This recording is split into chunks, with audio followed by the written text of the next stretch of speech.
வீடியோக்குள்ளே போகிறதுக்கு முன்னாடி சேனலை சப்ஸ்கிரைப் பண்ணுங்கள். மறக்காமல் பக்கத்தில் இருக்கிற பெல் பட்டனை ப்ரெஸ் பண்ணுங்கள். Welcome to Selvapriya's kitchen. Dindigul Thalappakatti biryani எப்படி செய்கிறதுன்னு பார்க்கலாம். நான் 1/2 kg சிக்கன் லெக் பீஸ் வாங்கியிருக்கேன். 5 பீஸ் வந்திருக்கு 1/2 kgக்கு. சிக்கனை வாங்கிட்டு வந்து கொஞ்சமாக உப்பு போட்டு நல்லா அலசி நல்லா தண்ணியெல்லாம் இழுத்துட்டு நான் எடுத்து வச்சுருக்கேன். இப்போ லெக் பீஸில் 2 ஸ்பூன் வெறும் மிளகாத்தூள் ஆட் பண்ணிக்கிறேன். 1/4 ஸ்பூன் மஞ்சள் தூள், உப்பு 1 ஸ்பூன் போட்டுக்கிறேன். தயிர் ஒரு 100 கிராம் எடுத்திருக்கேன், அதையும் இதில் ஆட் பண்ணிடலாம். இப்போ எல்லாத்தையும் நல்லா மிக்ஸ் பண்ணிடலாம் லெக் பீஸோடு சேர்த்து. எல்லா மசாலாவையும் நல்லா லெக் பீஸில் படுற அளவுக்கு நல்லா மிக்ஸ் பண்ணிட்டேன். இப்போ இதை அப்படியே நம்ம ஒரு பிளேட் போட்டு மூடி வச்சிடலாம். ஒரு 15 நிமிஷம் நல்லா அப்படியே ஊறட்டும். நான் லெக் பீஸில் மசாலாலாம் போட்டு மிக்ஸ் பண்ணி 1/4 மணி நேரம் நல்லா ஊற வச்சு எடுத்துட்டேன். 3 வெங்காயத்தை நல்லா நீளமாக மெல்லிஸாக கட் பண்ணி வச்சுருக்கேன். 2 தக்காளியை நல்லா நீளமாக கட் பண்ணி வச்சுருக்கேன். ஒரு கைப்பிடி புதினா, ஒரு கைப்பிடி கொத்தமல்லி, பச்சை மிளகா 4 எடுத்திருக்கேன். இது ரொம்ப சின்னதாக இருக்கிறதுனால நான் 4 எடுத்திருக்கேன், நீங்கள் 2 எடுத்துக்கோங்க பெருசாக இருந்தால். இஞ்சி பூண்டு பேஸ்ட்டு 3 ஸ்பூன், வெறும் மிளகாப்பொடி 1 ஸ்பூன். நான் இந்த பிளேட்டில் எடுத்துருக்கிறது எல்லாமே நான் பிரியாணிக்கு மசாலா அரைக்க போகிறேன், அதுக்காக நான் இதை எடுத்திருக்கேன். சோம்பு 1 ஸ்பூன் எடுத்திருக்கேன். தனியா விதை 1/2 ஸ்பூன், ஒரு துண்டு பட்டை, நட்சத்திரம் 1, 5 லவங்கம், 2 ஏலக்காய். நான் பிளேட்டில் எடுத்து வச்சுருக்கிற எல்லாத்தையும் வெறும் கடாயில் போட்டு ஃபஸ்ட்டு வறுத்துக்கிறேன். எண்ணெய்லாம் எதுவும் ஆட் பண்ணாமல் வெறும் கடாயில் நீங்கள் இது எல்லாத்தையும் வறுக்கணும். சும்மா லைட்டாக வறுந்தால் போதும், ரொம்ப தீய வைக்க வேண்டாம். 1 நிமிஷம் நல்லா வறுத்தா போதும். இப்போ நல்லா வறுப்பட்டுடுச்சு. இப்போ நான் ஸ்டவ் ஆஃப் பண்ணிடுறேன். நல்லா ஆறுனதும் மிக்சியில் போட்டு நம்ம பவுடர் பண்ணிக்கலாம். இப்போ நம்ம தலப்பாக்கட்டி பிரியாணி எப்படி செய்கிறதுன்னு பார்க்கலாம். ஸ்டவ் மேலே நல்லா அடி பிடிக்காத அளவுக்கு ஒரு குக்கர் வச்சுக்கிட்டேன். அதில் 1 ஸ்பூன் நெய் போட்டுக்கிறேன். ஒரு 4 ஸ்பூன் எண்ணெய் இது கூட ஆட் பண்ணிடுறேன். எண்ணெய் நல்லா சூடேறிடுச்சு. இப்போ கட் பண்ணி வச்சுருக்கிற வெங்காயத்தை இதில் போட்டு நல்லா வதக்கிக்கலாம். வெங்காயம் பாதி வதங்கினதும் பச்சை மிளகா போட்டுக்கலாம். வெங்காயம் கொஞ்சம் சீக்கிரமாக வதங்கிறதுக்காக கொஞ்சமாக சால்ட் போட்டு நான் வதக்கிக்கிறேன்.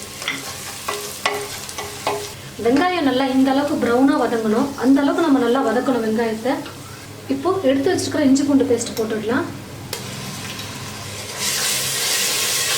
இஞ்சி பூண்டு பேஸ்ட் போட்டு 1 நிமிஷம் வதக்கினா போதும். வெங்காயம் இஞ்சி பூண்டு பேஸ்ட் எல்லாம் நல்லா வதங்கிடுச்சு. இப்போது கட் பண்ணி வச்சுருக்கிற 2 தக்காளியை போட்டு நல்லா வதக்கிடலாம். பாருங்கள், நான் நல்லா வெங்காயம் தக்காளி இஞ்சி பூண்டு பேஸ்ட் எல்லாத்தோட பச்சை வாசனையும் போய் நல்லா வதக்கிட்டேன். நான் மிக்சியில் அரைச்சி வச்ச மசாலாவை இப்போ இதில் ஆட் பண்ணிடுறேன். அது கூடவே வெறும் மிளகாத்தூள் 1 ஸ்பூன் எடுத்துருந்தேன், அதையும் இதில் ஆட் பண்ணிடுறேன். வெங்காயம் தக்காளியோட நல்லா சேர்த்து மிக்ஸ் பண்ணிடலாம். அந்த மசாலாவை நல்லா மிக்ஸ் பண்ணதுக்கப்புறம் மிக்ஸ் பண்ணி வச்சுருக்கிற லெக் பீஸை இப்போ குக்கரில் ஆட் பண்ணிடலாம். பாத்திரத்தில் இருக்கிற மசாலாவை எல்லாத்தையுமே நம்ம நல்லா வழித்து குக்கரில் ஊற்றிடலாம். ஏன்னா நம்ம அதில் தயிர் தான் போட்டிருக்கோம், அதனால் வேஸ்ட் பண்ணாமல் குக்கர்லேயே ஆட் பண்ணிவிடுங்க. இப்போ எல்லாத்தையும் சேர்த்து நல்லா மிக்ஸ் பண்ணலாம். ஒரு 5 நிமிஷம் எண்ணெயிலே நம்ம சிக்கனை நல்லா ஃப்ரை பண்ணிடலாம். ஏன்னா எண்ணெயிலே சிக்கன் ரொம்ப நல்லா வெந்தால் தான் டேஸ்ட்டாக இருக்கும் பிரியாணி சாப்பிட்றதுக்கு. அது கூடவே மசாலாவோட பச்சை வாசனை நல்லா போகணும் இல்லையா, அதனால் 5 நிமிஷம் நல்லா ஃப்ரை பண்ணிக்கலாம். இப்போ எடுத்து வச்சுருக்கிற கொத்தமல்லி புதினா 2யும் போட்டு நல்லா மிக்ஸ் பண்ணிடலாம்.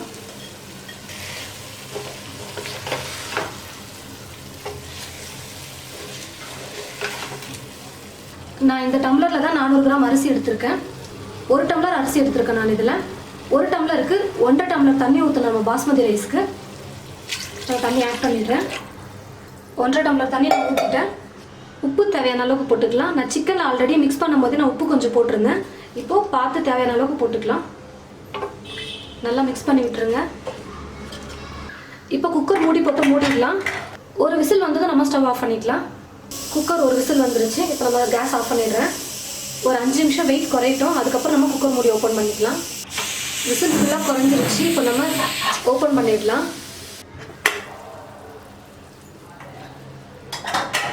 இப்போ ஸ்டவ்வை நம்ம பற்ற வச்சிடலாம். ஸ்டவ்வை ஃபஸ்ட்டு கம்மி பண்ணிவிடுங்க. கம்மி பண்ணிவிட்டு உப்பு மட்டும் இருக்கான்னு ஃபஸ்ட்டு பார்த்துக்கோங்க. ஏன்னா அரிசி போட்டோம்னா அதுக்கப்புறம் நம்ம உப்பு பார்க்க முடியாது. உப்பு பார்த்தலைன்னா உப்பு கொஞ்சமாக போட்டுக்கோங்க. பாஸ்மதி அரிசி 400 கிராம் எடுத்திருக்கேன் நான். எடுத்து 1/2 மணி நேரம் நல்லா ஊற வச்சுட்டு அதுக்கப்புறம் தண்ணியே இல்லாமல் வடித்து வச்சுருக்கேன். அதை நல்லா ட்ரையாக இருக்குது பாருங்கள். ரொம்ப நேரம் ஊற விடக்கூடாது அரிசியை. இப்போ நம்ம குக்கரில் போட்டுடலாம்.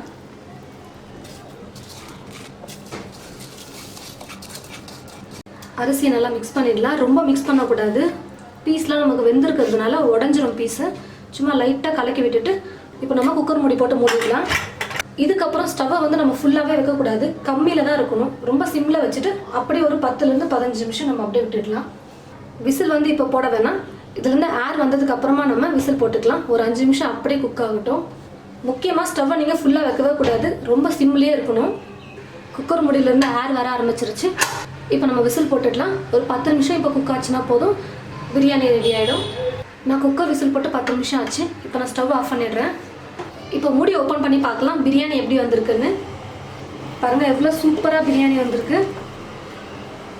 பாருங்கள் லெக் பீஸ்லாம் நல்லா வெந்துட்டு சூப்பராக வந்திருக்கு பிரியாணி. பாருங்கள் ஒவ்வொரு அரிசியும் ஒட்டாமல் எவ்வளோ சூப்பராக வந்திருக்குன்னு. இதே மாதிரி மெத்தடில் நீங்கள் ட்ரை பண்ணுங்கள், பிரியாணி ரொம்ப சூப்பராக வரும். அப்படியே பிரியாணியோட மனமே அப்படியே வீடியோ தூக்குது, அந்த அளவுக்கு சூப்பராக வந்திருக்கு பிரியாணி. இது போல் திண்டுக்கல் தலப்பாக்கட்டு பிரியாணி நீங்களும் உங்கள் வீட்டில் செஞ்சு பாருங்கள். செஞ்சு கொடுத்து உங்கள் வீட்டில் இருக்கிற எல்லாரையும் அசத்துங்க. இந்த வீடியோவை மற்றவங்களும் பார்க்கணுன்னு நினச்சிங்கன்னா ஷேர் பண்ணுங்கள். இந்த சேனல் உங்களுக்கு ரொம்ப பிடிச்சிருந்தா லைக் பண்ணுங்கள், மறக்காமல் சப்ஸ்கிரைப் பண்ணுங்கள். தேங்க்யூ.